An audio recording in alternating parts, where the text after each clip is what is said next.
എണ്ണിച്ചുട്ട അപ്പം പോലെ ഇനി വെറും 7 ദിവസം മാത്രം. 7 ദിവസത്തിനുള്ളിൽ എന്തൊക്കെ കണക്കുകൂട്ടലുകളാണ് മുന്നണികൾക്ക് ഉള്ളിൽ നടക്കുന്നത്? ഈ കണക്കുകളൊക്കെ ആയിരിക്കുമോ 7-ാം ദിവസം, അതായത് അടുത്ത തിങ്കളാഴ്ച ഇതേ സമയമൊക്കെ നമ്മൾ അറിയാൻ പോകുന്നത് എന്ന വലിയ ആകാംക്ഷയുടെ മുൾമുനയിലാണ് ഓരോ മുന്നണികളും, അതുപോലെ തന്നെ ഇലക്ഷനിൽ മത്സരിച്ച സ്ഥാനാർത്ഥികൾ ഒക്കെ തന്നെ. ത്രിവർണം ആകും കേരളം മുഴുവൻ ഒരു UDF തരംഗം ഉണ്ടാകുമെന്ന വലിയ പ്രതീക്ഷയിലാണ് UDFന്റെ നേതാക്കൾ. UDFന്റെ നേതാക്കളുടെ കഥ ആവർത്തിച്ച് പറയാതിരിക്കാൻ നിവർത്തിയില്ല. UDF അവർക്ക് വോട്ട് ചെയ്ത ജനങ്ങളെ ഒന്നടങ്കം അപഹാസ്യരാക്കിക്കൊണ്ടാണ് തെരഞ്ഞെടുപ്പിന് ശേഷം അവരുടെ അകത്തളങ്ങളിൽ നടന്ന ചർച്ചകൾ എന്ന് ഓരോ ആളുകൾക്കും കൃത്യമായി അറിയാം. ഞാനാണ് മുഖ്യമന്ത്രിയാവുക എന്ന സംവാദത്തിലായിരുന്നു, അല്ലെങ്കിൽ രഹസ്യമായ അജണ്ട നടപ്പിലാക്കുകയായിരുന്നു VD സതീശനും രമേശ് ചെന്നിത്തലയും KC വേണുഗോപാലും. VD സതീശനും രമേശ് ചെന്നിത്തലയ്ക്കും സ്വാഭാവികമായും അങ്ങനെയൊക്കെ ചെയ്യാം. കാരണം അവർ നിയമസഭാ തെരഞ്ഞെടുപ്പിൽ മത്സരിച്ചിട്ടുണ്ട്. ഒരിക്കൽ പ്രതിപക്ഷ നേതാവായിരുന്നു രമേശ് ചെന്നിത്തല, മന്ത്രിസഭാ അംഗമായിരുന്നു. ഇക്കുറി പ്രതിപക്ഷ നേതാവാണ് VD സതീശൻ. അതുപോലെ തന്നെ കോൺഗ്രസിന്റെ എടുത്തു പറയത്തക്ക മുഖങ്ങളിൽ അനിഷേധ്യനായ നേതാവും VD സതീശൻ തന്നെയാണ് എന്നതിൽ തർക്കമില്ല. അവർ പരസ്യമായി പറഞ്ഞു, അണികളെ അല്ലെങ്കിൽ പ്രവർത്തകരെ നിങ്ങൾ ജാഗ്രത പാലിക്കൂ, ഹൈക്കമാൻഡ് തീരുമാനിക്കും, മുഖ്യമന്ത്രി ഞാനാണ് എന്ന തരത്തിലുള്ള ചർച്ചയൊന്നും പാടില്ല എന്ന് അവർ രഹസ്യമായി പറഞ്ഞെങ്കിലും, അല്ലെങ്കിൽ പരസ്യമായി പറഞ്ഞെങ്കിലും, രഹസ്യമായി ഉള്ളറയിൽ അവർ കരുനീക്കങ്ങൾ ശക്തമാക്കി. വാട്സപ്പ് യൂണിവേഴ്സിറ്റികളിൽ തുടങ്ങി അതുപോലെ സോഷ്യൽ മീഡിയ ഹാൻഡിലുകളിലൊക്കെ തന്നെ അവരുടെ ജൈത്രയാത്ര, അവരുടെ വിജയഭേരി, അവരുടെ ചരിത്രം, അവരുടെ പ്രസ്ഥാനത്തോടുള്ള കൂറ്, അവർ ജയിച്ചു വന്നാൽ അവർ മുഖ്യമന്ത്രിയാകേണ്ട സാധ്യതകൾ, ഇതൊക്കെ ചർച്ച ചെയ്യണമെന്ന് രഹസ്യധാരണയിലൂടെ കരുനീക്കങ്ങൾ നടക്കുകയും ചെയ്തു. ഇതിനിടയിലാണ് KC വേണുഗോപാൽ മുള പൊട്ടി വീണത്. KC വേണുഗോപാൽ മുഖ്യമന്ത്രിയാകാൻ അയോഗ്യനാണ് എന്നൊരു അഭിപ്രായക്കാരനൊന്നുമല്ല ഞാൻ. എന്നാൽ KC വേണുഗോപാലും MPമാർക്ക് മത്സരിക്കാൻ പാടില്ല എന്ന തിട്ടൂരമൊക്കെ കൊണ്ടുവന്നു ഹൈക്കമാൻഡെങ്കിലും, മത്സരിക്കാത്ത MPമാർക്കും അല്ലെങ്കിൽ MLAമാരല്ലാത്ത ആളുകൾക്കും മുഖ്യമന്ത്രിയാകാമെന്ന നിയമം ഇരിക്കെ KC വേണുഗോപാലിന് എന്തുകൊണ്ട് മുഖ്യമന്ത്രി കസേര കൊടുത്തുകൂടാ എന്ന തരത്തിലുള്ള ചർച്ചയും കൊടുമ്പിരി കൊണ്ടു UDFനുള്ളിൽ.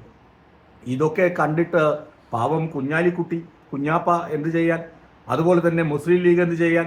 അവര് ആകെ വിഷണ്ണരായി. അവര് കോൺഗ്രസിനകത്തുള്ള ഈ കലിതുള്ളലും പകപോക്കലും അല്ലെങ്കിൽ ഘോഘോവിളിയും ഒക്കെ കണ്ട് അതൃപ്തരായി. കുഞ്ഞാലിക്കുട്ടിയൊക്കെ പരസ്യമായി ഒന്നും പറഞ്ഞില്ലെങ്കിലും കോൺഗ്രസിൽ ഇതൊക്കെ സ്വാഭാവികമാണ്. എത്രയോ വർഷങ്ങളായി, എത്രയോ തവണയായി തെരഞ്ഞെടുപ്പ് മാമാങ്കം നേരിടുന്ന ആളാണ് ഈ കുഞ്ഞാലിക്കുട്ടിക്ക് മനസ്സിലായി ഇതൊക്കെ ഇങ്ങനെ നടക്കുക. അതുകൊണ്ട് ലീഗിന്റെ പരസ്യ പ്രതികരണങ്ങൾ ഒന്നും വന്നില്ല എങ്കിലും ലീഗിന് രഹസ്യമായി ഈ സംഭവത്തോട് അതൃപ്തി ഉണ്ടായി. ഇനി വരാനിരിക്കുന്നത് ഇവർ പറഞ്ഞതുപോലെ UDF തരംഗം കേരളമെങ്ങും ആഞ്ഞ് അടിക്കുകയാണെങ്കിൽ, അങ്ങനെ ഒരിക്കലും ആഞ്ഞടിക്കാൻ പോകുന്നില്ല എന്നതാണ് വാസ്തവവും കണക്കുകളും. ഇവൻ മനോരമ പോലും മാറ്റി എഴുതി തുടങ്ങി. ഈ തുടർഭരണ സാധ്യതകളെക്കുറിച്ചുള്ള ചർച്ചകൾ മലയാള മനോരമയിൽ വരെ വന്നു തുടങ്ങി. ആദ്യകാലത്ത് നിങ്ങളൊന്ന് നോക്കിയാൽ മതി, മനോരമ വായിച്ചു നോക്കുമ്പോൾ അറിയാം, തിരഞ്ഞെടുപ്പ് കഴിഞ്ഞ ഉടനെ തന്നെ കണക്കുകളും എല്ലാം പെരുപ്പിച്ച് കാണിച്ച് UDF ഇപ്പോൾ തന്നെ അധികാരത്തിൽ വരും എന്ന തരത്തിലായിരുന്നു, UDFന് പ്രാധാന്യം നൽകിയായിരുന്നു അവരുടെ വാർത്തകളൊക്കെ തന്നെ വന്നിരുന്നത്. എന്നാൽ കുറച്ചു ദിവസം കഴിഞ്ഞു, തെരഞ്ഞെടുപ്പ് ഫലപ്രഖ്യാപനം അടുത്തു വരുന്നു. കണക്കുകളൊക്കെ കൂട്ടി നോക്കുമ്പോൾ UDFന് ആ പറഞ്ഞ മാൻഡേറ്റ് ലഭിക്കാനുള്ള സാധ്യത കുറവാണ്, ഭൂരിപക്ഷം ലഭിക്കാനുള്ള സാധ്യത കുറവാണെന്ന് മനസ്സിലാക്കി അവരും ഇപ്പോൾ CPMനെയും ഇടതുമുന്നണിയുമാണ് ഹൈലൈറ്റ് ചെയ്തുകൊണ്ടുള്ള വാർത്തകൾ വരുന്നത് എന്നത് പരമാർത്ഥമാണ്. ഇനി UDF അങ്ങാൻ അധികാരത്തിൽ വന്നാൽ 5ാം മന്ത്രി, 6ാം മന്ത്രി, ഉപമുഖ്യമന്ത്രി സ്ഥാനങ്ങൾക്ക് വേണ്ടി ലീഗ് കടിപിടി കൂട്ടില്ല എന്നാണ് സ്വതവേ ധാരണയെങ്കിലും ലീഗ് അങ്ങനെ ചെയ്യുമെന്നറിയാം. ഇനിയിപ്പോൾ ലീഗിന്റെ മന്ത്രിമാർ, സുപ്രധാനപ്പെട്ട മന്ത്രിസ്ഥാനങ്ങളൊക്കെ ലീഗ് കൊണ്ടുപോകും. അങ്ങോട്ടൊന്നും കോൺഗ്രസ്സുകാരനോ ഇനി വേറെ പ്രതിപക്ഷത്തിരിക്കുന്ന ഒരുത്തനോ അങ്ങോട്ട് ചെല്ലു നോക്കാൻ പോലും കഴിയുകയില്ല. സർവമാന സ്റ്റാഫുകളെയും മാറ്റി അവരവരുടെ ലോകമാക്കി മാറ്റും. കേരളത്തിലെ വിദ്യാഭ്യാസ മേഖല പലപ്പോഴും തകർന്ന് തരിപ്പണമായിട്ടുള്ളത് ലീഗ് വിദ്യാഭ്യാസ വകുപ്പ് കൈകാര്യം ചെയ്യുമ്പോഴാണ്. ഒരുപാട് കാര്യങ്ങളൊക്കെ കൊണ്ടുവരാൻ ശ്രമിച്ചെങ്കിലും അങ്ങനെയൊന്നും വിജയിപ്പിക്കാൻ അവർക്ക് കഴിഞ്ഞിരുന്നില്ല.